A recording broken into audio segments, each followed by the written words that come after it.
صل على سيدنا ومولانا محمد وعلى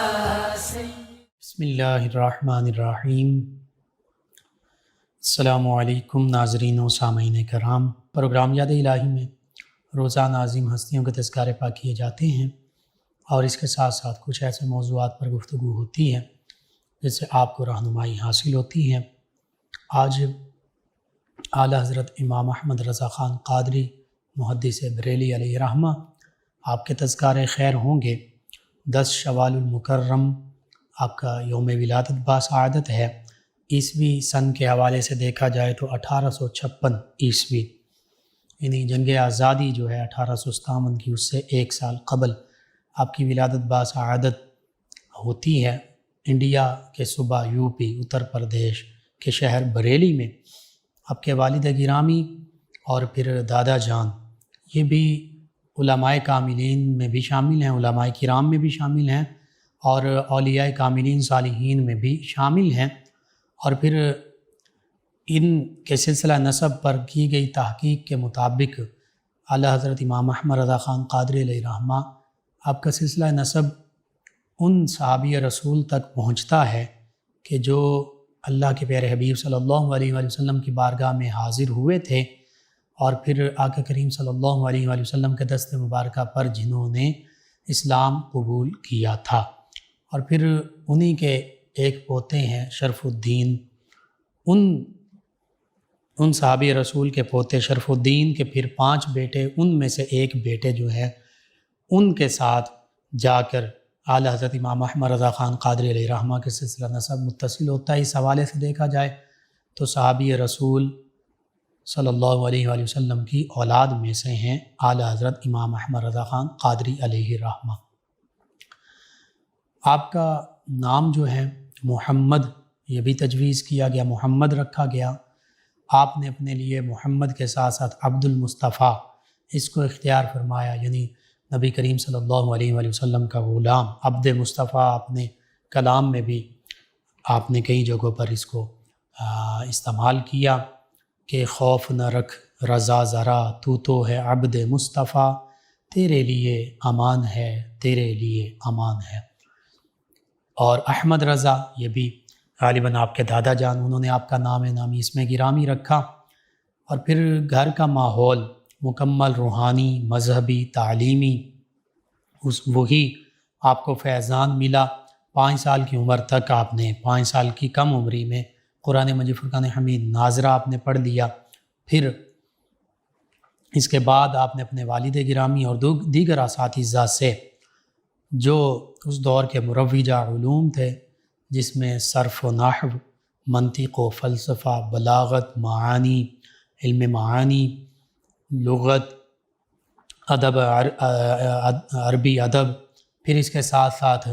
تفسیر، اصول تفسیر، حدیث، اصول حدیث، فقہ، اصول فقہ، حتیٰ کہ سائنسی علوم، حیات، ریاضی، الجبرا، پھر جیومیٹری، ٹریگنومیٹری، اس طرح کے علوم، علم جفر، پھر علم فلکیات، یہ سبھی علوم جو ہیں آپ نے حاصل کیے اور پھر ان علوم میں کامل مہارت حاصل کی۔ حتیٰ کہ 51 علوم تک کا بھی ذکر ملتا ہے کہ آپ 51 علوم پر کامل دسترس رکھتے تھے۔ اور پھر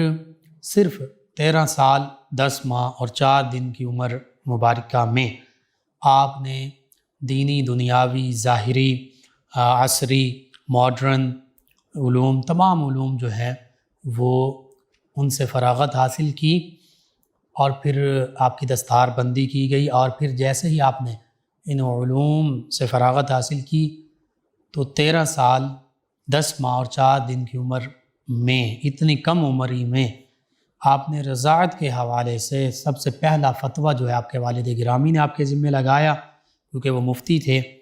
اور جب آپ نے علوم اسلامیہ، علوم دینیہ، علوم سائنس اور تمام مروجہ علوم حاصل کر لیے تو آپ کے والد گرامی نے یہ پہلا فتویٰ، پہلی ذمہ داری آپ پر ڈالی۔ تو آپ نے وہ رضاعت کا مشکل مسئلہ جو ہے وہ بڑے خوبصورت انداز کے ساتھ قرآن و حدیث کے دلائل کے ساتھ حل کیا اور پہلا فتویٰ جو ہے وہ جاری کیا۔ جب آپ نے وہ پہلا فتویٰ لکھا، آپ کے والد گرامی نے اس کو ملاحظہ کیا، دیکھا تو بالکل صحیح پایا، تو اسی دن سے فتویٰ کی ذمہ داری آپ کے کندھوں پر ڈال دی گئی۔ ہاں، اس فتویٰ کو دیکھنے کی ذمہ داری جو ہے، نظر ثانی کی ذمہ داری جو ہے، وہ آپ کے والد گرامی ہی پوری کرتے رہے۔ لیکن تقریباً 5 یا 7 سال کے عرصے کے بعد جب ان کا وصال ہوا تو پھر مکمل طور پر افتاء کی ذمہ داری، یوں کہہ لیجیے 18 سے 20 سال کی عمر میں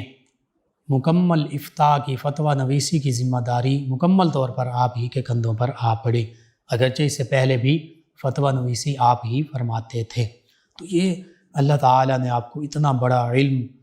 کا سمندر عطا فرمایا، آپ کو ذہانت اور فطانت سے نوازا، قرآن مجید فرقان حمید کے علوم سے مکمل بہرہ ور، پھر احادیث مبارکہ کے علوم پر کامل دسترس رکھنے والے، پھر فقہ اور فقہ حنفی، نہ صرف فقہ حنفی بلکہ دیگر جو فقہ حنبلی، شافعی، مالکی ان پر بھی کامل دسترس رکھتے تھے۔ اور پھر اگرچہ آپ کے اساتذہ کرام جو ہیں وہ گنتی میں شمار کیے جا سکتے ہیں، چند ایک ہیں جن میں علماء عرب بھی شامل ہیں، اور بالخصوص مکہ المکرمہ، مدینہ طیبہ کے اس وقت کے بڑے بڑے علماء، فقہا اور چاروں جو فقہ ہیں ان کے وہ عالم، ان میں سید احمد دہلان مکی، اسی طرح دیگر تمام بڑے بڑے جو مکہ المکرمہ میں کعبۃ اللہ کے امام بھی ہیں، خطیب بھی ہیں، مدرس بھی ہیں، اتنے بڑے بڑے علماء یہ آپ کے اساتذہ میں شامل ہیں۔ حتیٰ کہ ایسے بھی علماء ہیں جنہوں نے، عرب کے علماء جنہوں نے آپ کے شاگردوں میں اپنے آپ کو شامل کرنے پر فخر کا اظہار کیا۔ تو یوں آپ کے علم کی کاملیت پر اور آپ کے علمی اعتراف پر نہ صرف برصغیر پاک و ہند کے علماء نے اس کو مانا، بلکہ علماء عرب نے، بالخصوص مکہ المکرمہ، مدینہ طیبہ، حجاز مقدس کے جو علماء تھے انہوں نے بھی مہر ثبت کی اور آپ کو مسلمانوں کے لیے قابل فخر علماء میں شامل کیا۔ حتیٰ کہ ایک عالم مکہ المکرمہ کے تو ایسے ہیں، انہوں نے آپ کو مجدد وقت بھی کہا۔ تو یوں تمام علماء کی نظر میں آپ کا علمی مقام و مرتبہ جو ہے وہ ثابت تھا، اور تمام علماء نے اس کا اعتراف بھی کیا۔ آپ کی زندگی کے پہلوؤں کا ذکر کیا جائے، آپ کی حیات مبارکہ جو ہے اس کے کئی پہلو ہیں۔ میں نے عرض کر دیا، آپ مترجم بھی ہیں، قرآن پاک کے مترجم بھی ہیں، آپ مفسر بھی ہیں، آپ محدث بھی ہیں، آپ فقیہ بھی ہیں، آپ مفتی بھی ہیں، حتیٰ کہ آپ مدرس بھی ہیں، آپ مقرر بھی ہیں، آپ مدرس بھی ہیں، اس کے ساتھ ساتھ آپ سائنسدان بھی ہیں، آپ میتھمیٹیشین بھی ہیں، اسی طرح آپ سائنٹسٹ بھی ہیں، آپ اسٹرولوجسٹ بھی ہیں، بہت سے علوم اور فنون پر آپ کو کامل دسترس حاصل ہے۔ سب سے پہلے قرآن مجید فرقان حمید کے حوالے سے آپ کی خدمات کا ذکر کرتے ہیں تو پوری دنیا میں بالخصوص اور برصغیر پاک و ہند میں بھی اردو میں قرآن مجید فرقان حمید کا سب سے پہلا باادب، شستہ اور آسان فہم ترجمہ جو ہے وہ آپ نے کیا کنز الایمان کے نام سے، جو آج بھی موجود ہے، مارکیٹ سے بھی مل جاتا ہے، جسے آج بھی ایک عام مسلمان سے لے کر بڑے بڑے علماء اور فقہاء اور مفسرین اپنے مطالعہ میں رکھتے ہیں۔ سب سے باادب ترجمہ اور کنز الایمان، ایمان کا خزانہ، حقیقی معنوں میں ایمان کا خزانہ ہے کہ جس میں اللہ رب العزت کی شان الوہیت کو بھی مد نظر رکھا گیا، جس میں نبی رحمت صلی اللہ علیہ وآلہ وسلم کی شان ختم نبوت و ختم رسالت کو بھی مد نظر رکھا گیا، جس میں صحابہ کرام علیہم رضوان کی شان صحابیت کو بھی مد نظر رکھا گیا، جس میں اہل بیت کرام علیہم رضوان کی شان، اہل بیت اطہار علیہم رضوان ہونے کا، خانوادہ نبوت کی شان حاصل ہونے کے اس مقام کو بھی مد نظر رکھا گیا، جس میں اولیاء کاملین صالحین کی شان کو مد نظر رکھا گیا۔ اس کی کئی مثالیں دی جا سکتی ہیں۔ پہلے ہی پارے میں دیکھا جائے اللہ یستہزئ بہم، کفار کے مقابلے میں اللہ فرماتا ہے کہ اللہ اب استہزاء کے کئی معنی ہیں، لفظی معنی اس کا مذاق کرنا، ٹھٹھے مارنا، دل لگی کرنا، یہ ہے عام لوگوں کے لیے، لیکن جب اللہ رب العزت کی ذات کے ساتھ استہزاء کی نسبت کی جائے گی تو پھر اللہ تعالیٰ کی شان کو مد نظر رکھا جائے گا، پھر عام لفظ اور عام ترجمہ نہیں ہوگا، پھر اللہ تعالیٰ کی شان کے لائق ترجمہ کیا جائے گا۔ اس مقام پر کئی ترجمہ کرنے والے جو ہیں وہ اس چیز کو مد نظر نہ رکھ سکے۔ کسی نے ترجمہ کیا معاذ اللہ، اللہ ان کفار سے دل لگی کرتا ہے، ٹھٹھیں مارتا ہے، ان کا مذاق اڑاتا ہے، جو کہ اللہ کی شان کے لائق نہیں ہے۔ مذاق اڑانا تو بندہ مومن کو منع کر دیا گیا، یا ایھا الذین آمنوا لا یسخر قوم من قوم عسى ان یکونوا خیرا منهم ولا نساء من نساء عسى ان یکن خیرا منهم۔ تو اللہ کی ذات کے ساتھ ٹھٹھے مارنا، قہقہے لگانا، تو اعلیٰ حضرت امام احمد رضا خان قادری علیہ رحمہ اللہ تعالیٰ نے آپ کی کیسے رہنمائی فرمائی کہ آپ نے کیسے اللہ کی شان الوہیت کو سامنے رکھتے ہوئے بہادر ترجمہ کیا۔ آپ نے یوں ترجمہ کیا کہ اللہ ان کفار کے ساتھ استہزاء فرماتا ہے جیسا کہ اللہ کی شان کے لائق ہے۔ اسی طرح اور بھی کئی جگہوں پر، ایک سورہ طٰہٰ میں الرحمن علی العرش استویٰ، استوا کا معنی برابر ہونا، اوپر چڑھنا، کئی معنی ہیں۔ اب عام لوگوں کے لیے تو یہ استعمال کیے جا سکتے ہیں، لیکن اللہ رب العزت کا یہاں پہ ذکر ہے تو لوگوں نے ترجمہ کیا رحمان عرش پر بیٹھا، عرش پر چڑھا، معاذ اللہ ثم معاذ اللہ۔ اللہ تعالیٰ تو جسم سے پاک ہے، اللہ تعالیٰ تو زمین آسمان کی وسعتوں میں ہی نہیں سما سکتا۔ تو اعلیٰ حضرت امام احمد رضا خان قادری علیہ رحمہ نے یہاں پر بادب ترجمہ اللہ کی شان الوہیت کو مد نظر رکھتے ہوئے، شان ربوبیت کو مد نظر رکھتے ہوئے کہ جس میں اللہ کی شان میں کسی قسم کی کوئی تنقیص نہیں، کوئی گستاخی نہیں، ترجمہ کیا رحمان نے عرش پر استوا فرمایا جیسا کہ اس کی شان کے لائق ہے۔ اسی طرح کئی مقامات پر پھر نبی کریم صلی اللہ علیہ وآلہ وسلم کی ذات بابرکات کا ذکر آتا ہے سورہ والضحیٰ، الم یجدک یتیما فآویٰ ووجدک ضالا فہدیٰ۔ اب ضالا اس کے کئی معنی ہوتے ہیں عربی میں، ایک ہی معنی جو ہے وہ نہیں ہوتا، کس کے ساتھ اس لفظ کی نسبت ہے اس کو دیکھا جائے گا۔ اب یہاں پر بھی لوگوں نے غلط ترجمے کیے اور بعض گمراہی کا شکار ہوئے، معاذ اللہ ثم معاذ اللہ۔ نبی کریم صلی اللہ علیہ وآلہ وسلم کے حوالے سے ووجدک ضالا کا ترجمہ یوں کر بیٹھے کہ اے نبی آپ کو گمراہ پایا تو سیدھا راستہ دکھایا، معاذ اللہ ثم معاذ اللہ، نقل کفر نباشت۔ کسی نے کہا کہ آپ کو راستے سے بے خبر پایا تو راستہ دکھایا، معاذ اللہ ثم معاذ اللہ۔ اللہ کے نبی، اور وہ نبی کہ جو نبیوں کے بھی امام ہیں، کیا وہ راستے سے بے خبر تھے؟ وہ گمراہ تھے، انہیں ہی راستے کا نہیں پتہ تھا، تو پھر راستے کا پتہ کسے تھا؟ اللہ کے نبی تمام کے تمام وہ تو معصوم ہیں، معاذ اللہ ثم معاذ اللہ، کبھی وہ گمراہ نہیں ہو سکتے، وہ راستے سے بے خبر نہیں ہو سکتے، تو وہ تو حق کے راستہ دکھانے کے لیے آئے ہیں۔ تو یہاں پر امام احمد رضا خان قادری علیہ رحمہ نے شان رسالت کو مد نظر رکھتے ہوئے، ہر قسم کی تنقیص اور گستاخی سے بچتے ہوئے یہ ترجمہ کیا کہ اے نبی صلی اللہ علیہ وآلہ وسلم، ہم نے آپ کو اپنی محبت میں خود رفتہ پایا تو اپنی طرف راہ دی، یعنی نبی کریم صلی اللہ علیہ وآلہ وسلم کے جو ہیں وہ اللہ کی محبت میں بہت وارفتہ تھے، تو اللہ رب العزت نے مزید اپنی محبت کی طرف بڑھا دیا۔ کتنا خوبصورت ترجمہ۔ تو بہرحال یہ 2-3 مثالیں میں نے عرض کیں، تو صرف یہ نہیں دیکھنا ہوتا کہ لفظی ترجمہ کر دیا جائے اور پھر جو عظیم ہستیاں ہیں ان کے مقام و مرتبے کو بھی مد نظر نہ رکھا جائے۔ وَيَمْكُرُونَ وَيَمْكُرُ اللَّهُ، سورہ انفال میں اللہ فرماتا ہے کہ وہ کفار مکر کرتے ہیں۔ مکر جو ہے مکاری، یہ عیب ہے، یہ غلط معاملہ ہے، یہ کفار کا معاملہ ہے۔ وَيَمْكُرُونَ، تو یہاں پر بھی بعض لوگوں نے ترجمے میں بہت بڑا دھوکہ کھایا اور لوگوں نے معاذ اللہ ثم معاذ اللہ یوں ترجمہ کیا، مختلف انداز کے ساتھ مختلف۔ کسی نے کہا کہ وہ کفار مکر کرتے ہیں اور اللہ بھی مکر کرتا ہے، معاذ اللہ ثم معاذ اللہ، اللہ مکر نہیں کرتا۔ اعلیٰ حضرت امام احمد رضا خان قادری علیہ رحمہ نے یہاں پہ ترجمہ کیا کہ وہ کفار مکر کرتے ہیں اور اللہ رب العزت اپنی خفیہ تدبیر فرماتا ہے جیسا کہ اس کی شان کے لائق ہے۔ تو یہ قرآن مجید فرقان حمید کی ترجمے کی باری آئی تو یوں باادب اور شستہ اور عام فہم ترجمہ کیا کہ جو ایمان کا خزانہ ہے حقیقت میں، جس کا نام کنز الایمان ہے، اور اللہ رب العزت نے آپ کو اس طرح کی چیزوں سے بچا لیا جو دوسرے مترجمین نے جس طرح دوسرے ترجمے کیے۔ اگر تو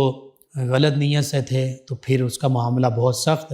اور اگر بحیثیت انسان غلطی ہو گئی تو اس کا معاملہ یہ تھا کہ اس کو بہتر کر دیا جاتا، آج کے ایڈیشنز میں ان کو تبدیل کر دیا جاتا ان تراجم کو، کیونکہ یہ اللہ اور اس کے پیارے حبیب صلی اللہ علیہ وآلہ وسلم کی شان کے بالکل برعکس تراجم ہیں۔ بہرحال قرآن مجید فرقان حمید کی یوں خدمت آپ نے کی۔ پھر حدیث مبارکہ آپ کی کتابیں پڑھ لیں، بالخصوص عطایہ النبویہ فی الفتاوی الرضویہ، یہ پڑھ لیں تو اس میں قرآن مجید فرقان حمید سے دلائل دیے گئے ہیں، احادیث مبارکہ کے دلائل کے انبار ہیں۔ پھر صحابہ کرام، اہل بیت کرام، علماء کرام، فقہائے اعظام، متقدمین جو ہمارے پہلے علماء گزر چکے، ان کے حوالوں کے عربی میں اردو میں انبار کے انبار لگا دیے۔ یہ علمی مقام و مرتبہ، اور جس کو اپنے بھی مانتے ہیں پرائے بھی مانتے ہیں آپ کے علمی مقام و مرتبے کو، جو علم رکھنے والے ہیں۔ اسی طرح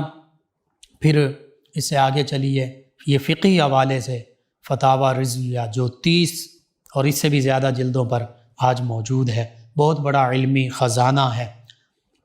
پھر آپ کے 1000 بلکہ 1500 سے زائد آپ کی تصانیف جو مختلف عنوانات پر موجود ہیں۔ اور اگر نعت کا حوالہ دیکھا جائے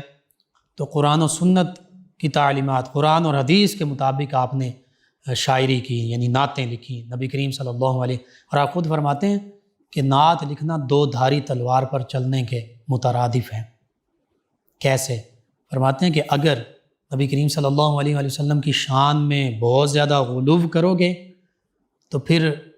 شان الوہیت میں داخل ہو جاؤ گے، یعنی اللہ تعالیٰ کی شان جو ہے وہ نبی کریم صلی اللہ علیہ وسلم کی شان میں شامل کر بیٹھو گے، یہ معاملہ ایک۔ دوسری طرف فرماتے ہیں کہ اگر بہت زیادہ کمی کرو گے تو پھر ہو سکتا ہے نبی کریم صلی اللہ علیہ وآلہ وسلم کی شان میں تنقیص کر بیٹھو۔ تو یہ فرماتے ہیں 2 دھاری تلوار پر چلنا ہے، یا ادھر گر سکتے ہیں یا ادھر گر سکتے ہیں، لیکن اللہ تعالیٰ نے آپ کو یہ مقام عطا فرمایا، اللہ تعالیٰ کی مدد آپ کے یوں شامل حال رہی کہ حدائق بخشش آپ کے نعتیہ اشعار کا جو مجموعہ ہے، جس میں عربی، فارسی، ہندی اور اردو تمام زبانوں میں نعتیں ہیں،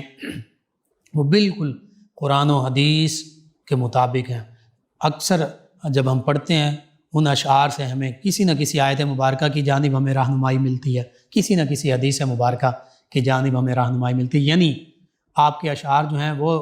یا قرآن مجید فرقان حمید کی آیت مبارکہ کا ترجمہ ہوں گے یا حدیث مبارکہ کا ترجمہ ہوں گے۔ اس طرح جو قرآن و حدیث میں آقا کریم صلی اللہ علیہ وآلہ وسلم کی شانوں کا ذکر ہوا، آپ نے وہ شانیں اشعار کی شکل میں بیان کر دیں۔ پھر آگے چلیے، جو دینی علوم ہیں ان پر آپ نے، اور پھر عقائد پر، جو مسلمانوں کے شروع سے عقائد چلے آ رہے تھے اللہ رب العزت کی ذات کے بارے میں، نبی رحمت صلی اللہ علیہ وآلہ وسلم کے بارے میں، صحابہ کرام علیہم رضوان کے بارے میں، اہل بیت کرام علیہم رضوان کے بارے میں، اولیاء کاملین صالحین رحمہم اللہ علیہ مجمعین کے بارے میں، قرآن و حدیث کے حوالے سے آپ مکمل دلائل کے ساتھ آپ نے کتابیں لکھیں، رسائل لکھے۔ آپ کی کتابیں، کون سی کتاب کا ذکر کروں، ہر کتاب قرآن و حدیث ہی کا مرقع ہے۔ الامن والعلا پڑھیے، نبی کریم صلی اللہ علیہ وآلہ وسلم کے اختیارات کو 60 سے زیادہ آیات بینات اور 300 سے زیادہ احادیث مبارکہ کے ساتھ آپ نے بیان کیا، ایسے دلائل کہ جن کا پھر کوئی رد بھی نہیں کر سکتا۔ قرآن اور حدیث زیادہ سے زیادہ یہی کہہ سکتے ہیں کہ جی ہم نہیں مانتے، قرآن اور حدیث کا کون انکار کرے گا؟ تو پھر پتہ چلا یہ ایک کتاب کا میں ذکر کر رہا ہوں، میں نے خود بھی اس کتاب کا مطالعہ کیا، عش کر اٹھتا ہے انسان بندہ مومن کہ نبی کریم صلی اللہ علیہ وآلہ وسلم کو اللہ تعالیٰ نے جو اختیارات عطا فرمائے ہیں، جو شانیں عطا فرمائی ہیں، قرآن مجید فرقان حمید میں سے 60 سے زیادہ آیات بینات آپ نے ان کا ذکر کیا۔ وَلَوْ أَنَّهُمْ رَضُوا مَا آتَاهُمُ اللَّهُ وَرَسُولُهُ وَقَالُوا حَسْبُنَا اللَّهُ سَيُؤْتِينَا اللَّهُ مِنْ فَضْلِهِ وَرَسُولُهُ۔ اللہ تو فرماتا ہے اللہ اور اس کے رسول صلی اللہ علیہ وآلہ وسلم نے جو انہیں عطا فرمایا اس پر انہیں راضی ہو جانا چاہیے، اور بے شک اللہ تعالیٰ اور اس کے رسول صلی اللہ علیہ وآلہ وسلم اپنے فضل سے انہیں عطا فرماتے ہیں، یعنی اللہ تعالیٰ بھی عطا فرماتا ہے۔ یہ قرآن پاک میں سورہ توبہ میں اللہ فرما رہا ہے، اور اللہ کے حبیب صلی اللہ علیہ وآلہ وسلم بھی عطا فرماتے ہیں۔ ما اغناہم اللہ من فضلہ ورسولہ، اور اللہ اور اس کے رسول صلی اللہ علیہ وآلہ وسلم نے انہیں اپنے فضل سے غنی فرما دیا۔ تو یوں اللہ تعالیٰ قرآن مجید فرقان حمید میں اپنے پیارے حبیب صلی اللہ علیہ وآلہ وسلم کو اپنے ساتھ لوگوں کو عطا فرمانے۔ ہاں فرق یہ ہے کہ اللہ تعالیٰ کی ذاتی عطا ہے، وہ خود عطا فرماتا ہے، وہ عطا فرمانے میں کسی کا محتاج نہیں۔ نبی رحمت صلی اللہ علیہ وآلہ وسلم جو عطا فرماتے ہیں وہ اللہ کے فضل سے عطا فرماتے ہیں، اللہ کی عطا سے عطا فرماتے ہیں۔ تو یہ 1-2 آیات بینات ہیں، 60 سے زیادہ آیات بینات کا صرف اختیارات مصطفیٰ صلی اللہ علیہ وآلہ وسلم کے حوالے سے الامن والعلا میں آپ نے وہ کوڈ کی ہیں، ذکر کیا، اور 300 سے زیادہ آیات بینات یا 300 سے زیادہ احادیث مبارکہ جن میں وہ واقعات بھی ہیں جن میں نبی کریم صلی اللہ علیہ وآلہ وسلم نے صحابہ کرام علیہم رضوان کو عطا فرمایا، ان کی مدد فرمائی۔ تو یہ ایک موضوع ہے۔ اس کے علاوہ جتنے بھی موضوعات کا آپ ذکر کر لیں ان کے حوالے سے مختلف رسائل موجود ہیں، آپ وہ رسالے پڑھتے جائیے، دیکھیے علم کے موتی اور سمندر آپ کے سامنے کھلتے جائیں گے، اور اگر تعصب کے بغیر پڑھیں تو انشاءاللہ اللہ تعالی مکمل علم، نور، ایمان کی روشنی اور ہدایت بھی عطا فرمائے گا۔ اسی طرح یہ تو قرآن، حدیث، فقہ، عقائد، ان کے حوالے سے آپ کی خدمات ہیں ہی، جو ظاہری طور پر چونکہ آپ مکمل شریعت کے سانچے میں ڈھلے ہوئے تھے، امامہ بھی باندھتے تھے، داڑھی بھی تھی، شریعت کے مطابق لباس بھی پہنتے تھے، اٹھنا بیٹھنا چلنا پھرنا، حتیٰ کہ آپ کا سونا بھی شریعت کے مطابق نبی کریم صلی اللہ علیہ وآلہ وسلم کی سنت کے مطابق دائیں کروٹ سے ہوتے تھے، اور ایسی کنڈیشن ہوتی تھی سونے کی، دونوں ہاتھ اپنے سر کے نیچے رکھتے اور اپنے گھٹنوں کو سمیٹتے یوں کہ محمد صلی اللہ علیہ وآلہ وسلم، آپ کے جسم کی حالت جو ہوتی، شکل جو بنتی وہ محمد، میم، سر کا حصہ جو ہے میم بنتا، آگے سے ہا، پھر اسی طرح یہ پیچھے کی طرف جاتے ہوئے پھر جسم کا باقی حصہ میم بنتے ہوئے گھٹنے، اور نیچے والا حصہ جو دال بن جاتا اور محمد صلی اللہ علیہ وآلہ وسلم کی شکل بن جاتی۔ پھر آپ فرماتے ہیں کہ اللہ کی محبت اور اللہ کے حبیب صلی اللہ علیہ وآلہ وسلم کی محبت آپ کے دل میں یوں سمائی ہوئی تھی، توحید اور رسالت، لا الہ الا اللہ اور محمد الرسول اللہ صلی اللہ علیہ وآلہ وسلم۔ کیا فرماتے ہیں کہ اگر میرے دل کے بھی 2 ٹکڑے کر دیے جائیں تو ایک پر اللہ لکھا ہوگا، ایک پر محمد لکھا ہوگا۔ اس کو شعر میں بھی آپ نے بیان کیا تھا کہ قلب اپنا اگر 2 پارا کروں میں، ایک پر اللہ اور ایک پر محمد، اس طرح آپ نے بیان کیا۔ تو ایسے ہی اللہ رب العزت کی ذات سے بھی آپ کو محبت تھی، توحید سے محبت تھی، اور نبی رحمت صلی اللہ علیہ وآلہ وسلم کی ذات بابرکات سے محبت تھی،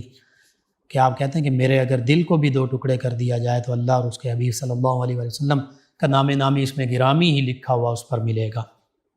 پھر اس سے آگے چلیے، یہ تو عشق رسول صلی اللہ علیہ وآلہ وسلم آپ نے مسلمانوں کے دلوں میں پیدا کیا، اور پھر آپ کے دور میں جتنے بھی نئے فتنے تھے، چاہے نیچری فتنہ تھا، چاہے لادینیت کا فتنہ تھا، چاہے قادیانیت کا فتنہ تھا، چاہے اس کے سوا رافضیت، خارجیت، دیگر فتنے تھے، جتنے بھی فتنے تھے، ہر محاذ پر آپ نے قول فعل کے ساتھ، تقریر تحریر کے ساتھ آپ نے مقابلہ کیا، اور ہر محاذ پر اللہ تعالیٰ نے آپ کو سرخرو فرمایا۔ اب یہ تو آپ کی دینی خدمات ہیں جو رہتی دنیا تک یاد کی جاتی رہیں گی۔ آپ کے ان خدمات پر، آپ کی زندگی پر لوگ جو ہیں ایم فل کے تھیسز کر رہے ہیں، پی ایچ ڈیز کر رہے ہیں، ڈاکٹریٹ کی ڈگریز حاصل کر رہے ہیں۔ اس سے آگے چلیے، آپ سائنٹسٹ بھی تھے، اور برصغیر پاک و ہند میں پہلے مسلمان سائنسدان، آپ ریاضی دان بھی تھے، آپ الجبرا دان بھی تھے، آپ بہت بڑے سائنسدان بھی تھے، آپ فزسٹ بھی تھے، آپ دیگر آپ ماہر فلکیات بھی تھے، علم توقیت کے حوالے سے آپ نے بڑا کام کیا، مکۃ المکرمہ میں نمازوں کا اوقات اس پر آپ نے تحقیق کی، اسی طرح آپ نے اسلامی حوالے سے توقیت پر بہت زیادہ کام کیا، پھر علم فلکیات کے حوالے سے جو اسلامی ضروریات تھیں ان پر کام کیا، پھر ریاضی کا آپ کا ایسا عالم تھا کہ سر ضیاء الدین جو مسلم یونیورسٹی علی گڑھ میں میتھ کے پروفیسر تھے، جو جرمنی سے پڑھ کر آئے تھے اور ڈاکٹر تھے، پی ایچ ڈی تھے، انہیں ریاضی کا الجبرا کا ایک معاملہ پیش آیا، ایک پرابلم پیش آئی جو سلوشن نہیں ہو رہا تھا، حل نہیں ہو رہا تھا، وہ ریاضی کا معاملہ، وہ مسئلہ۔ اب وہ جرمنی جانا چاہتے تھے تو وہاں پر اعلیٰ حضرت امام احمد رضا خان قادری علیہ رحمہ کے جو مرید اور غالباً خلیفہ بھی تھے، سید اشرف غالباً ان کا نام تھا، اسلامیات کے دینیات کے پروفیسر، انہوں نے کہا کہ بھئی آپ ایک دفعہ بریلی شریف چلے جائیں، امام احمد رضا خان قادری علیہ رحمہ وہ یہ مسئلہ آپ کا حل کر دیں گے۔ وہ بڑے حیران ہوئے، کہنے لگے وہ مولوی صاحب ہیں، انہیں ریاضی سے کیا کام، انہیں کیا کہاں سے ریاضی آتی ہوگی، الجبرا سے ان کا کیا لینا دینا۔ تو وہ جو دینیات کے پروفیسر تھے انہوں نے کہا کہ آپ ایک دفعہ جائیے، انشاءاللہ آپ کا مسئلہ حل ہو جائے گا، اگر مسئلہ حل نہیں ہوتا تو پھر آپ خوشی سے جرمنی چلے جائیے۔ یوں ہی ہوا، سر ضیاء الدین جو میتھ کے professor, P H D doctor, وہ اعلیٰ حضرت امام احمد رضا خان قادری علیہ رحمہ کی بارگاہ میں حاضر ہوئے، آپ نے فوری ان کا مسئلہ جو ہے انہیں حل کر کے دے دیا ان کے سامنے، اور پھر ساتھ یہ بھی فرما دیا کہ غالباً یہ بھی کہا کہ فلاں الماری میں بھی یہی مسئلہ فلاں کتاب کی فلاں سطروں پر موجود ہے، وہاں سے بھی تسلی کر لیجئے، اور وہی تھا، وہاں پر بھی وہی تھا جو آپ نے حل فرما دیا تھا۔ تو یوں اللہ تعالیٰ نے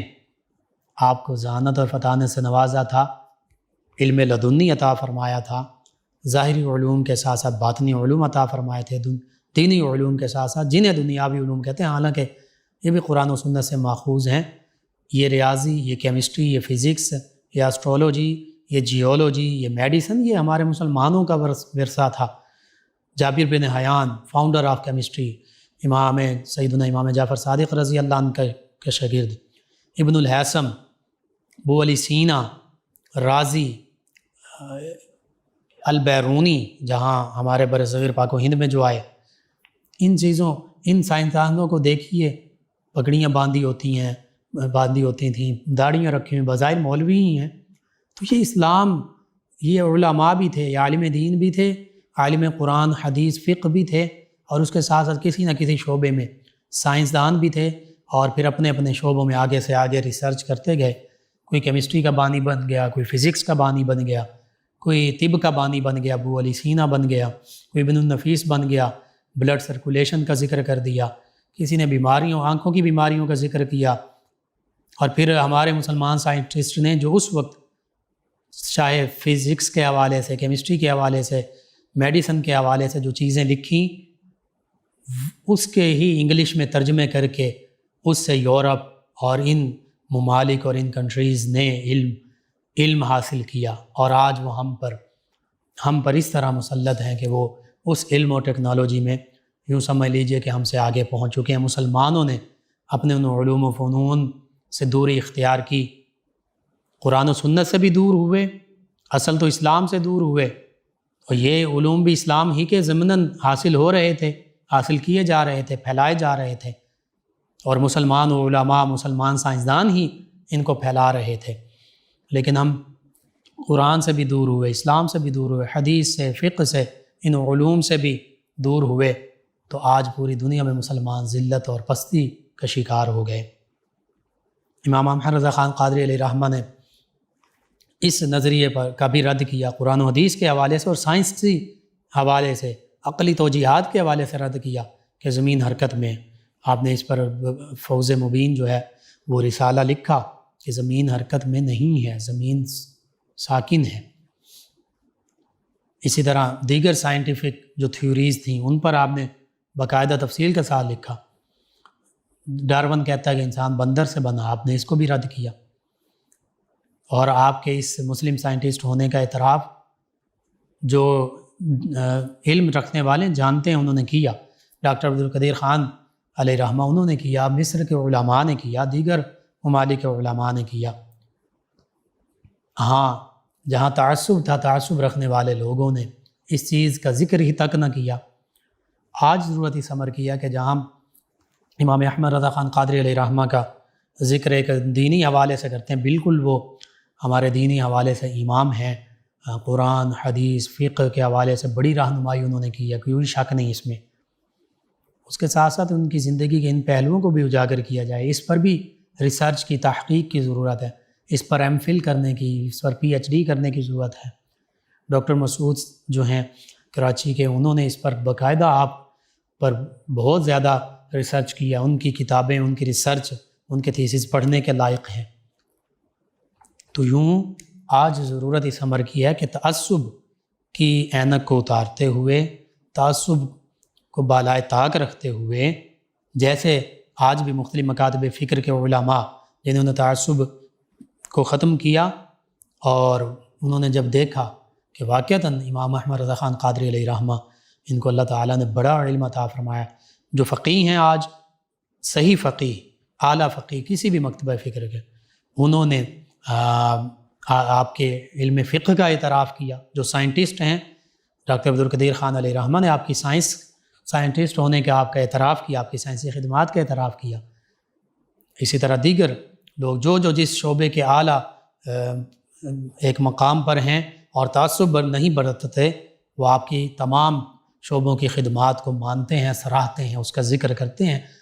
اور اس پر مختلف یونیورسٹیز میں باقاعدہ کام ہو رہا ہے، ہوتا رہے گا۔ آج ضرورت اس امر کی ہے کہ جہاں ہم ان عظیم ہستی سے عقیدت و محبت رکھتے ہیں، ہونی چاہیے، وہیں پر ہم ان کی تعلیمات کو پڑھیں، ان کی تعلیمات کو کھنگالیں، سرچ کریں، پڑھیں، اور اس پر زیادہ سے زیادہ ریسرچ کرتے ہوئے، تحقیق کرتے ہوئے جو ان کی تعلیمات کے نئے سے نئے، اعلیٰ سے اعلیٰ گوشے ہیں، ان کو آگے امت مسلمہ تک پہنچائیں۔ حتیٰ کہ امام احمد رضا خان قادری علیہ رحمہ آپ کی ذات پر، آپ کے تمام پہلوؤں، بالخصوص آپ نے جو 4 نکاتی فارمولہ 1912 میں پیش کیا تھا مسلمانوں کے لیے، خلافت عثمانیہ بھی جب ٹوٹ پھوٹ رہی تھی، مسلمان جب انتشار کا شکار تھے، مسلمان جب بکھر رہے تھے، جیسے آج معاملہ ہے کہ مسلمان کئی ممالک ظلم و ستم کا شکار ہیں، کہیں انتشار کا شکار ہیں، کہیں خانہ جنگی آپس کی جنگیں ہیں، کہیں استعماری طاقتیں ٹوٹی پڑی ہیں، کہیں قبضے کیے جا رہے ہیں، مسلمانوں کو معاشی طور پر کمزور کیا جا رہا ہے، سیاسی طور پر کمزور کیا جا رہا ہے، ڈیوائیڈ اینڈ رول آپس میں لڑوایا جا رہا ہے، کئی معاملات ہیں۔ ان میں آپ کے حوالے سے پروفیسر ڈاکٹر یوسف ہارون،